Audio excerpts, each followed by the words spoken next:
Alright everyone, so today I'll be looking at some pods. So I'll be looking at my top 5 favourite pods of fantasy for 2020. And yeah, I'm just going to give some reasons why I think they're going to be good pods and why you should pick them. So let's just get straight into number 5. So number 5, we have none other than Patrick Dangerfield. Now, he lost forward status, so that's going to turn off a lot of people. But the reason why I put him in number 5, because he's got way more responsibility now.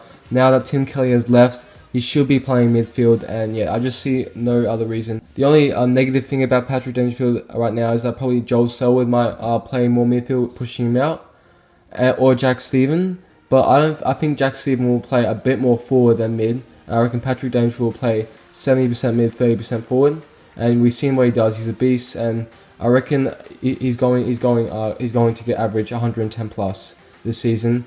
And yeah, this is why I have him in my team. But yeah, that's basically it. I feel like he's just gonna play 70% midfield, 30% forward, and this could either go away. He could be playing forward, but obviously we need to check the Marsh games. But right now, I reckon he's number 5 pod because he's going to take more responsibility in the midfield. And last year he did have some dramas about injury, but those injuries were actually really hard. And yeah, he was obviously being a drama queen.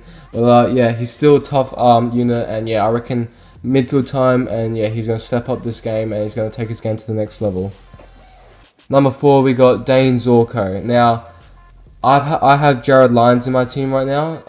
Make sure you check out my first draft team, but right now it's probably Jared Lyons or Dane Zorko. This is because they're not going to get tagged unless Lachie Neale's injured. Lachie Neale is going to be the main tagger. We've seen what he does last year. He's very damaging with his handball release, and yeah, so Dane Zorko will not get tagged, and I reckon he's playing midfield, and yeah, he's a tackling machine. So yeah, no tags, so you don't have to worry about that. And yep. Number 3, we got Scott Lysett for the Rucks. Now, most people were picking Sam Jacobs as R2 because Brody Grundy is probably R1, but right now R2 is probably Sam Jacobs or Max Gorn or even Jared Witts. But Scott Lysett is a bit of a unique here.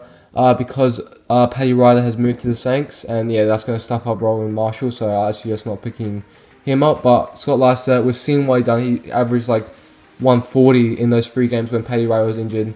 Yeah, he's playing like Brody Grundy, so he's in my team at the moment. And yeah, I reckon he's going to have a big season without Paddy Ryder. Number 2, we got James Sicily. Now, last year I had him for the whole team and it was just a roller coaster. No, I had him after the buys and it was just a roller coaster. But with the inclusion of what's his name? Oh yeah, the dude from Melbourne. Sam Frost. He's going to be their main defender due to James Sicily. He was after the buys. He was playing on like Mason Cox, Josh Kennedy, their main forward. But now with Sam Frost, he should be the one playing on the main defender, and Sicily can just go around and try and get those intercept marks and get past Sicily. So yeah, hopefully Sick Dog.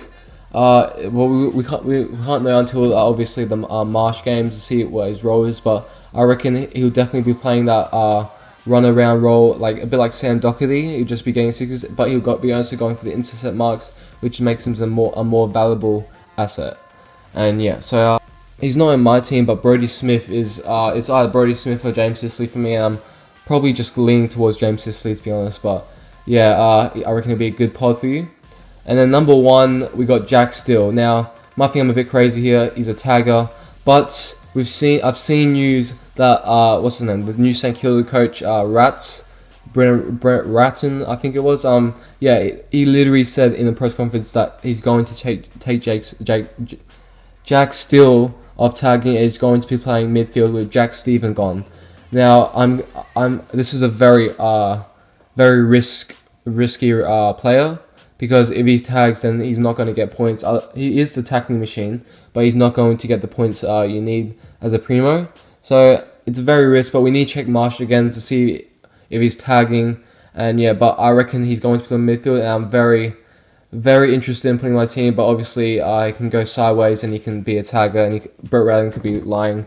But yeah, that's my top 5 pods. Hopefully I explained that properly to you, and yeah, hopefully you enjoyed this video. It's a pretty quick video of my 5 pods, and yeah, leave that in the comments below if I forgot any other pods that you're going to be putting in your team. You don't have to tell me because we don't want to reveal our secrets for our fantasy. But yeah, thanks for watching. Like, subscribe, and comment, and I hope to see you in the next one. Peace.